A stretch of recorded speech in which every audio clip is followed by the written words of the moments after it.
And the abomination of desolation by Daniel's the prophet, and the fact that they took away the sacrifices. And so we're going to let other people do that for us and talk about that competition. What we're trying to say is that we went a little bit deeper than that. We did Matthew 23, and we're going to commit to the idea that Matthew 23 is relaying an idea of a mixed nation of people who are brought together by false scribes. And some of the stuff that the other people are going to talk about are going to describe false scribes in the sacrifice, in the obligations, and the things that pertain to the Lord, on what we do on our sacrifice as being a false scribe to begin with, which led many nations astray. So certain parts of the Bible evidently are going to tell us that I didn't do that, I didn't tell you to do that. But instead of being a part of that, in which we thought was so smooth, we're not going to be there. We are going to say that other false scribe portions of the Bible are leading to the idea that possibly Moses did not only not give us sacrifice, Moses did not give us mixing with an Ethiopian woman. And Matthew 23 is going to guide us there. We're going to be a part of that. In the beginning of Matthew 23, we're going to see that the scribes, considered to be false scribes, are sitting in the seat of Moses. They're then going to go into a place where they can eat a camel.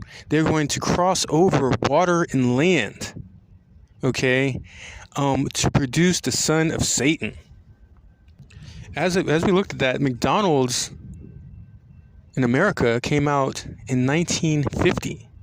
In the 1950s, our televisions were only black and white. My family were Protestant Quaker people on our white side who supported black people through the Civil War, through the civil rights, and most likely believed that it was acceptable to mix by way, that is, of what they were taught in the Bible. Now that's deep. But what the Bible is telling us in Matthew 23 is that the same scribes that we'll be getting into in a minute, who most likely are lying, I guess if you take Jeremiah chapter 7 and 8, the pen of the scribe is false. I didn't tell you to do that. When pertaining to sacrifices, David, Psalms 40, if he told us to sacrifice, I would tell you because I want to follow the Lord. But he did not tell us to do that. We're skipping all of that, yet we're going to go one notch higher than that and say the scribes were even lying about mixing and fornicating. That the scribes who sat on the seat of Moses would strain at a gnat and eat a camel, which is eating a camel.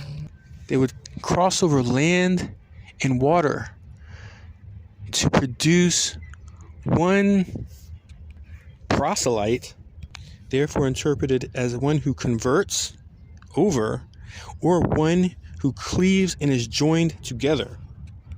Could denote it to, if you study the Greek that influentially, and makes them 2 times, that is double, the son of Satan.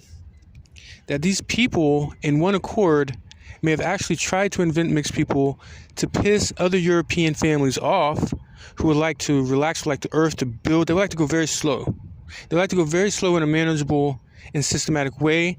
It may have actually pissed these people off, which to me, or I say to us, the mixed people of the Americas, is a significant amount of information.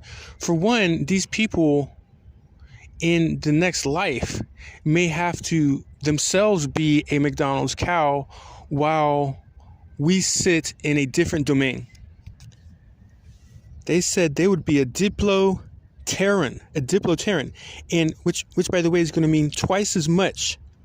Okay, these people went over land and water to produce a Diploterran in Greek, and Diplo's first word is going to be the root word of double, Diplo and double.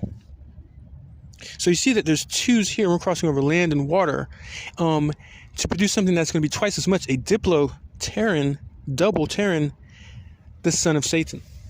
So as we look at this idea of scribes being false scribes to a non-knowing population of people who are led out as sheep, it becomes very interesting. It actually becomes very deep, because we are already halfway there. I mean, we're already past the mixing stages, the first mixing stages. We're now past the 1950s McDonald's. We're already past that level. We are now past the black and white TV of the 1950s. We are at a potential frustrated European people who have never been in contact with an educated African population in the last 2,000 years, in which European people are our friend, and they have always been our friend. In which European people are our friend, and they have always been our friend. All right, that's the end of segment 2.